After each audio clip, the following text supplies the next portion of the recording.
Good morning. My name is Greg Levy, and I am an Associate Dean at the University of Miami Law School and oversee our Entertainment, Arts, and Sports Law program. Welcome to our 2020 Global Entertainment and Sports Law plus Industry Conference. We hope you and your loved ones are staying safe and feeling well during these unprecedented times. On behalf of the law school, let me be the first to welcome you to this virtual conference space.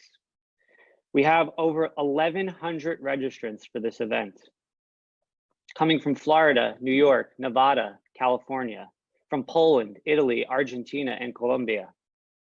The registrant community includes lawyers, industry professionals, law students, and prospective law students. For those that don't know, Miami Law hosts an annual entertainment and sports conference the first Thursday and Friday of April. A conference planning committee of administrators, faculty, and students spend nearly a year putting the plans together. I want to thank our committee this year, not only for their hard work, but for their flexibility the past 2 weeks as we quickly pivoted and made this pared down but robust online conference a reality. I would now like to introduce the committee to you. Alex Schulman, JD LLM, 3L, and President of the Entertainment and Sports Law Society. Tony Bell, 2L. Macy Nix, JD LLM, 2L. Greg Fritzius, JD LLM, 2L. Harold Flegelman, Director of the Entertainment Track and Lecturer in Law. And special thanks goes to Sabrina Segura. We couldn't do it without you. Manager of events and conferences, and you're the glue that holds us all together. Thank you, Sabrina. Our conference benefits incredibly from additional student participation as panel liaisons. Throughout the day, you will meet many of our incredibly talented students who have helped each panel prepare for their presentations today. Miami Law is home to one of the top entertainment, arts, and sports programs the world has to offer. We also have the benefit of being part of an exceptional university, which allows us to interact and collaborate with departments across campus, be it the Frost School of Music, the School of Communications, the School of Business, the School of Education through the Sports Administration program, the Lowe Art Museum, and our athletic department. We have created a space for our community to come together to think, learn, discuss, collaborate, and innovate. At the heart of our program is our Entertainment, Arts, and Sports Law LLM. LLM Guide just rated our program among the top 10 in the world in both entertainment and sports. You cannot run a world-class program without incredible leadership, and I could not be more proud to work alongside these industry giants. And I now want to introduce them to you. Harold Flegelman, who's on the screen, the Director of the Entertainment Track and Lecturer in Law, a longtime partner at Loeb & Loeb.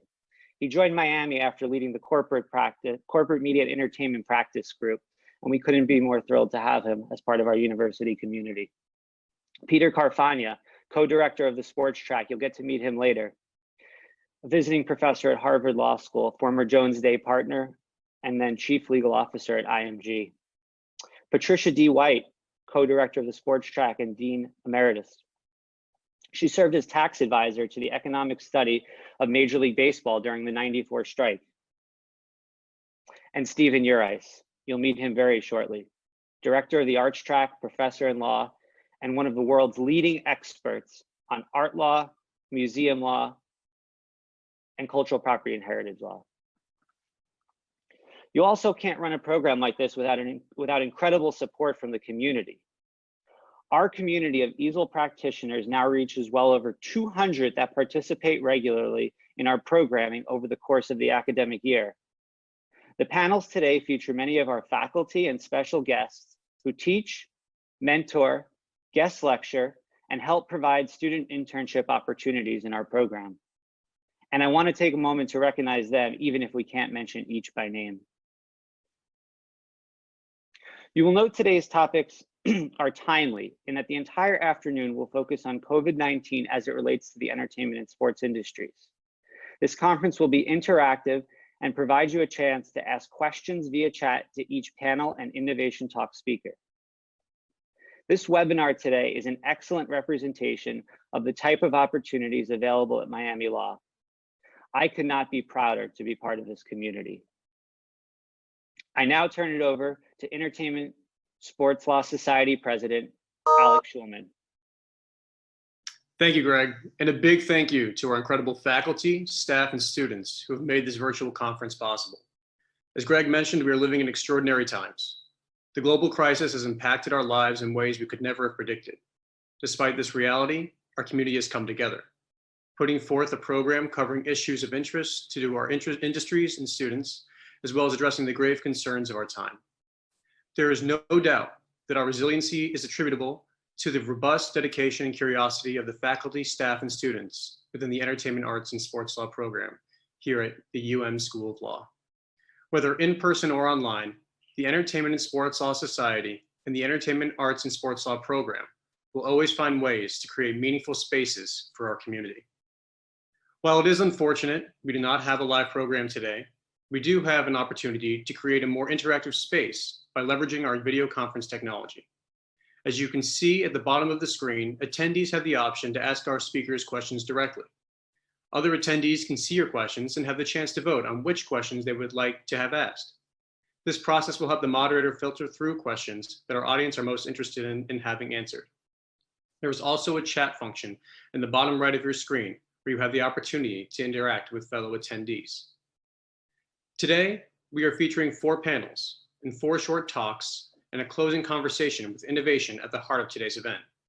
You will hear from athletes, executives, playwrights, artists, and last but not least, attorneys who have broken barriers and set new standards for their industries.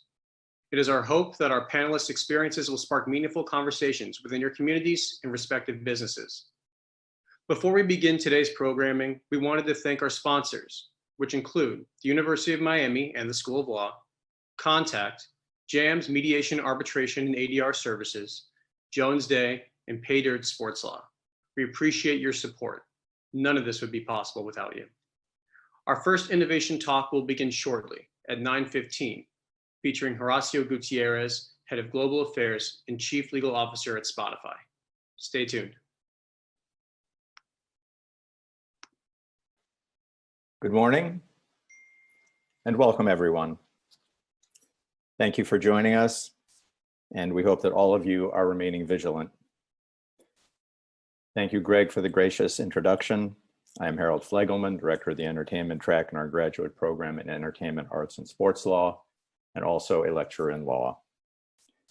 I am honored to be introducing our first innovation talk this morning on the subject of turning the world's first music streaming service into the world's first true audio network. First, I want to acknowledge Nicole Theresa Pena, whom you should see on your screen, who has performed admirably as the student liaison to our esteemed speaker. Nicole is a third-year JD who also received her undergraduate degree from the University of Miami, where she studied film. Come this fall, she will be an attorney in the legal department at Dolphin Entertainment, an independent entertainment marketing and content production company. Congratulations, Nicole, and thank you. And now I am privileged to introduce Horacio Gutierrez, the Head of Global Legal Affairs and Chief Legal Officer at Spotify. After spending over 17 years at Microsoft Corporation, ultimately as the General Counsel and Corporate Vice President for Legal Affairs, Mr. Gutierrez joined Spotify as General Counsel in 2016, and now, in his current and most senior position, he leads a global team of business, public affairs, government relations, licensing, legal professionals, all addressing high-profile regulatory matters, worldwide intellectual property and licensing deals, industry relations and partnerships, public policy, technology and innovation policy, internet regulation, and safety. He holds a master's degree from Harvard Law School, which he attended as a Fulbright Scholar. He holds a Juris Doctor degree, summa cum laude, from the University of Miami Law School. He also holds a Bachelor of Laws degree from Universidad Católica Andrés Bello in Caracas, Venezuela, and a postgraduate diploma in corporate and commercial law from the same school. And on a personal note, may I add that Horacio Gutierrez is one of the best friends this law school could possibly have. So without further ado, I turn it over to Mr. Gutierrez. Thank you for being with us.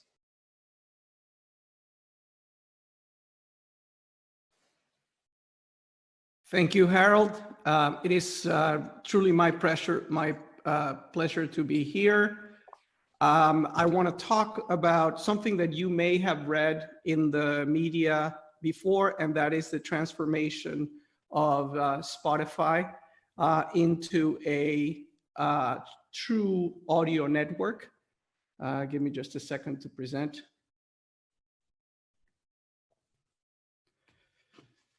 The slides. Well, you may have read in the media that one of Spotify's key focus areas is to become the world's first true audio network, and I'd like to explore what that means.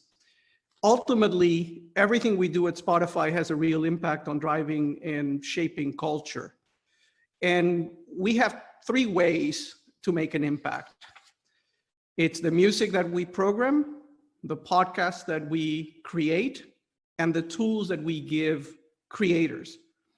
But I think there's no better way to show our impact and what we do than to show these images. If you're listening to us and you can be swept away for a little while, that's our ultimate goal. Being able to connect with fans, engage with them, the most authentic, organic things catch on. Congratulations, her! Speechless right now, I'm holding back tears, but shout out to Spotify. I created this experience for you, and I really hope you love it. Viva!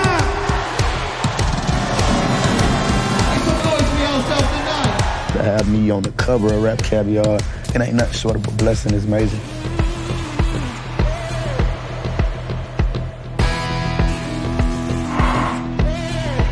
Music is supposed to move you, bitch!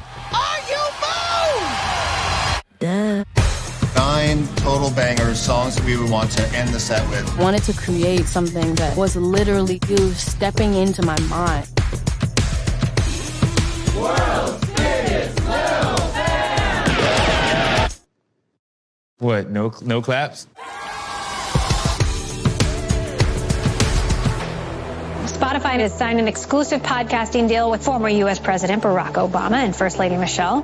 We believe storytellers is to tell the most crafted, immersive stories that we can.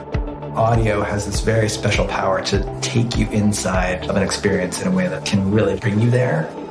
We're built around bringing that power to the world. Spotify's been a part of this journey since the beginning. I remember back when I had like 50,000 streams. Spotify let me into their offices and helped me see the charts and how I could make my reach larger to the world globally. And we saw those numbers rise together. As a songwriter, as a musician, there is some intrinsic desire to communicate and to connect. We're making it so anyone can lay down tracks the moment inspiration strikes. The people at Spotify are changing and breaking grounds in this industry, standing up for art, standing up for making music for what it's supposed to do, and that's to make people move. To move you, bitch. Okay, let me continue here. Can you all hear me now? If you can just give me a little note, just indicating that you can hear me, that'd be great. Okay. So, as I said, we drive culture, and as we said, we're trying to move into a true audio network. But first, we have to put things into perspective and talk about how Spotify got to where it is today. It was just a few years ago that the music industry was in free fall. Piracy was rampant. Physical sales of records were in decline. Music, to a certain degree, stopped at borders, with artists, with very few exceptions, more or less confined to their country of origin. On the podcast side, podcasts were considered niche, consumed mainly by hipsters. There was no discovery mechanism other than word of mouth, and the business model was very weak. Spotify has had a major hand in transforming the music industry in a number of respects. We launched in 2008, which seems ages ago, guiding the shift in the industry from the ownership model of music to a streaming access model. Then we pioneered the editorial playlist and became the leader in music discovery and curation. And then we introduced personalization. And now we're revolutionizing it by fusing human curation and algorithmic personalization, an approach that we call algotorial. As a result, the record industry is once again growing, with streaming and Spotify fueling that resurgence. And now we're going to transform the podcast industry. We introduced podcasts onto the platform in 2018. Today, we're the world's largest streaming platform. We have 271 million monthly active users. We have 124 million subscribers, and we're in 79 countries, and that list is growing. We use this incredible platform and our global reach to drive the cultural conversation. And in turn, this attracts more artists, creators, and listeners to Spotify. So how do we do this? Let's start with music, the core of Spotify. The essence of what we do in music is we ensure the right content is available for the right user at exactly the right time. While it sounds simple, we have built a well-oiled machine to do this. First, we manage relationships with artists and their labels to ensure that every song is available to our fans the second that it is released. We also curate and package music into playlists for every user and every moment. Our playlists are one of our superpowers, and there's something that sets us apart. There are over 3 billion artists on our platform, most of which are personal playlists, 3 billion playlists on our platform, most of which are personal playlists generated by our users. And then we co-develop world-class marketing programs with artists and labels. We drive buzz around the artists and new releases, which creates a differentiated content experience for Spotify listeners. No one does as much for artists as we do on a global scale. As you just heard Lizzo explain in the video, we help artists connect and grow their audiences. And because Spotify has become imperative for breaking new songs and artists, we receive around thousands of track submissions for playlist consideration every week. And we have a small army of music editors who listen to these songs and create 43 different local versions of New Music Friday every week. As a result, there are 10 billion artist discoveries per month, 5 billion of which come directly from Spotify programming.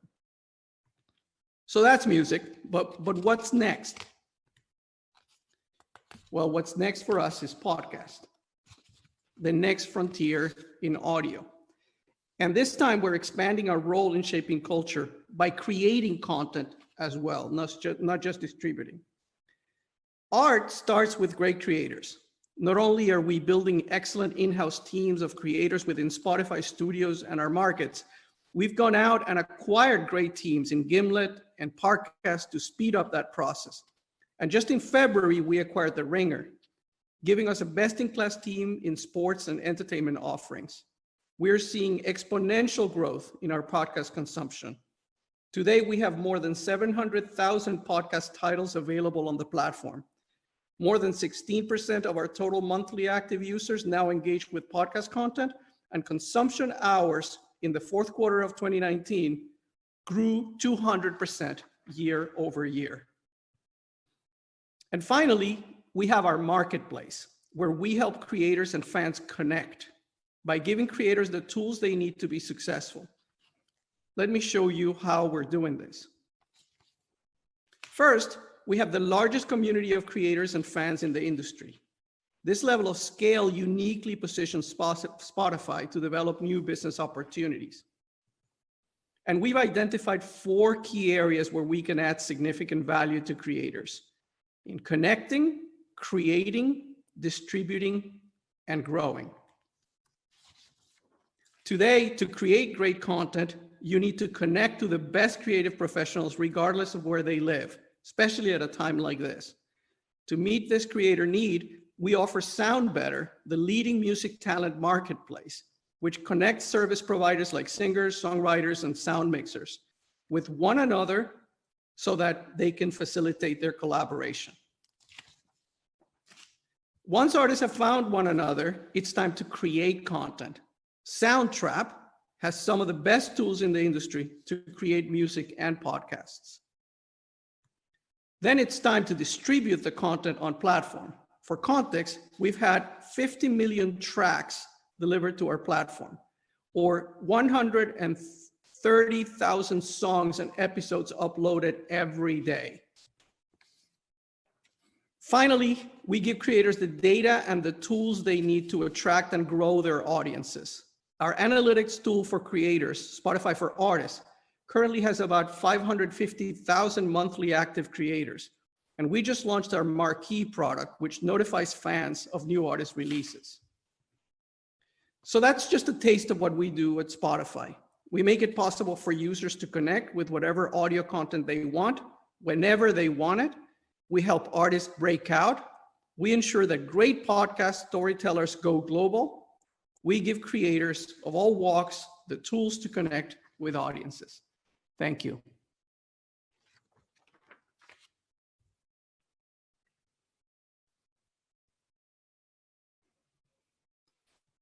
Thank you so much. We have a couple of questions. If you can bear with me for just a minute, let me look at them and relate them to you.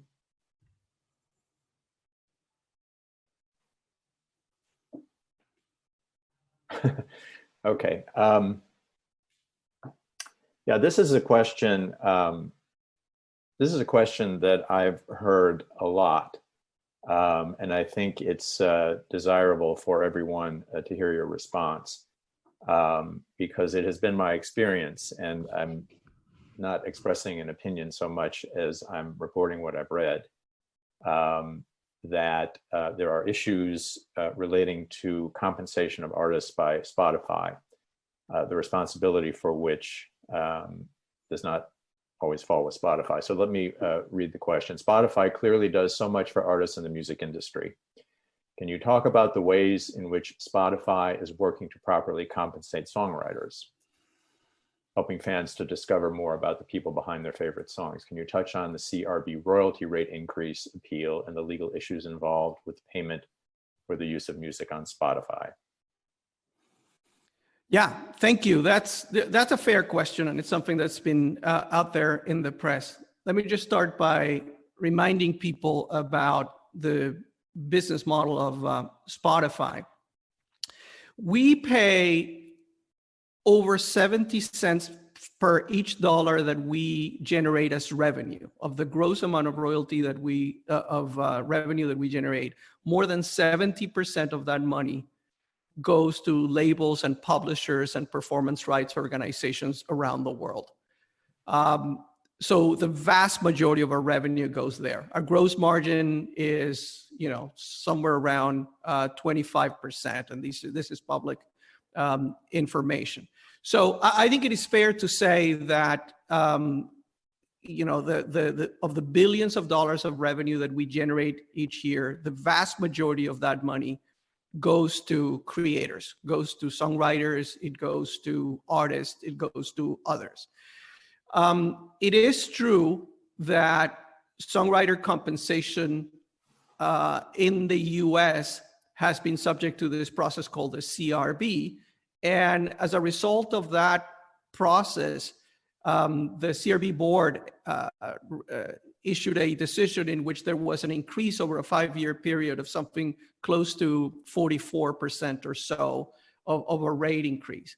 And while we absolutely believe that songwriters need to be compensated, we had concerns about the process and the way in which the decision was made. There were a number of procedural issues that we have concerns about, and therefore we want the process to be done properly. We think the decision has certain aspects of it that were not really based on the evidence that was presented and where there wasn't proper economic analysis to it. But we have said that we don't necessarily object the goal of the fundamental rate increase, including the ultimate 15% rate that was at the core of the decision. We don't oppose that, but we believe the process wasn't reached properly, and we are concerned that this is just one aspect of compensation that when added with a number of the other rights. One of the problems anyone who works in music knows, there's tremendous fragmentation when it comes to royalties. Not only do you have to pay the royalties for the sound recording, you have to pay performance rights, you have to pay mechanical rights, there's a tremendous fragmentation of these things. And our concern is that unlike some of our competitors who actually don't need to make money out of music because they sell iPads or they sell phones or they're selling you washers and dryers and flat screen TVs, and that's how they make their money, they can afford to actually have a loss-making business on the music side, but we can't. This content distribution is really the core of our business. We have still not made a profit as a company, and we think our contribution to the industry is so important that we should also have a path to have a viable economic model where there's a balancing between the interest of everyone around. There was a time in which some of these large companies that looked at music as just a side business were really in control of everything, and I don't think anybody in the industry benefited from that. We came in with our model, with our freemium model, with our access technology model, and I think we've really made a great contribution in reducing piracy, in having people pay for music, and really having the vast majority of that value going to the creators that are responsible for creating it. But it needs to be done in a balanced way. There's only one pie, and everyone in the pie wants their slice to be bigger, but at some point it has to come at the expense of somebody else. And the concern is that everybody looks at Spotify and as the opportunity to enlarge their pie, and we just want some balance and some equilibrium when it comes to that. But we know that songwriter royalties are going up. We are supportive of them. We just want it to be done in a reasonable way that essentially ensures the viability of the business model that is responsible for music revenues worldwide going up again, and the piracy issue, the online piracy issue, being kept at bay. Thank you, and particularly for focusing on the piracy issue. If I'm reading the clock correctly, I think we have a couple of minutes for another question. And this is, thank you to the person who wrote this. This is one that I've always been interested in myself. And that is, how does it work for you getting legal and marketing teams from creators together? What is the timeline, if there is an average, or if there is sort of a standard for launching an album or a song or a podcast? Well, no, it really depends on the circumstances. If it's an established relationship with a label that we've had years working with, in some cases we've had weeks to prepare for a launch.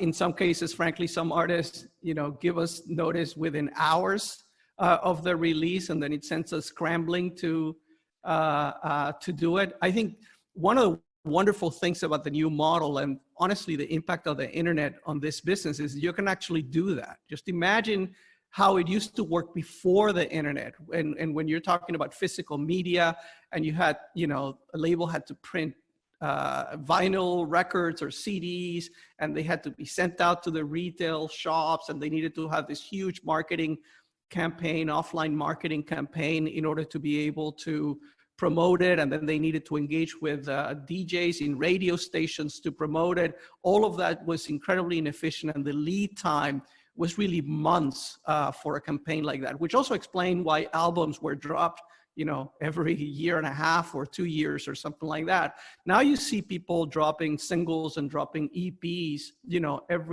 every few months, and we can, for the most part, really turn on the switch very quickly.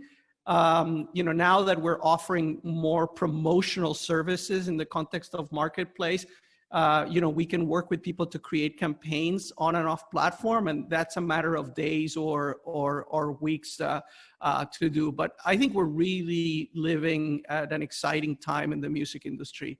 And you're seeing it in the content, the quality of the content coming out, and the diversity of the content coming out, and the number of artists that are finding audiences that through the normal traditional model, where there was really a funnel effect in order to break a record, that would have never made it.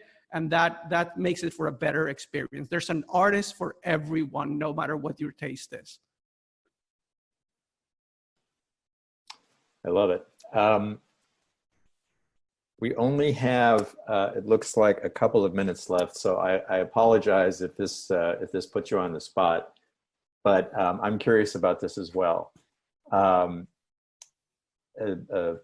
attendee asked, can you please discuss a key challenge that you are currently dealing with in your role as Chief Legal Officer? And I have no doubt that a fulsome answer to that would require probably 3 innovation talks. But are there one or two that particularly stand out as challenging in the current marketplace for music for you? I will tell you about the one. There are many, as you say, but I tell you about the one that I think I'm spending the most time the last few months, and that has to do with content moderation.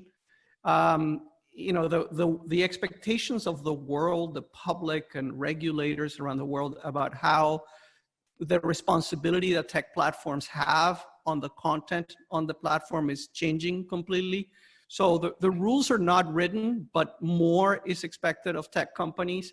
And we are spending, and I am spending, a tremendous amount of time about how to come up with clear policies that we can apply objectively to content, drawing the line between what is objectionable content and what is appropriate free speech content on our platform.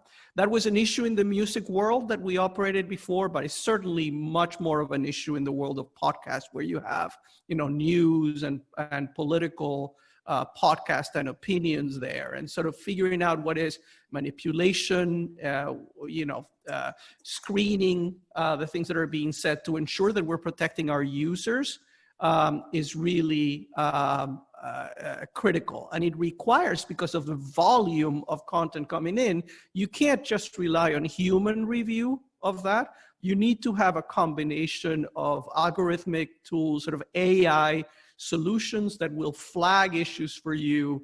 On top of that, then you would have human review. So it's a tremendous technology challenge, but it's also a challenge to trying to figure out who you are as a company. What approach are you going to take? Are you just going to wash your hands and step away and let all that content in? Or are you going to take a more active curation role? And how do you do that without being accused of censorship? I think this is a topic that's going to occupy us, frankly, for years, where the law hasn't been written and it's being discussed right now. And so we're spending a lot of time thinking about that. I have no doubt. I apologize to all of the attendees who have asked really good questions. Obviously, we are keeping to a schedule. Chris Demos-Brown is coming up next. I'm sorry I couldn't get to all of them, but let me say to Horacio, thank you again for your time. It's not like you don't have a full plate as it is, and to take the time to speak with us has just been a great thing for all of us, and I thank you from the bottom of my heart. So thank you all, and we'll be preparing now for Chris Demos-Brown. Thanks again.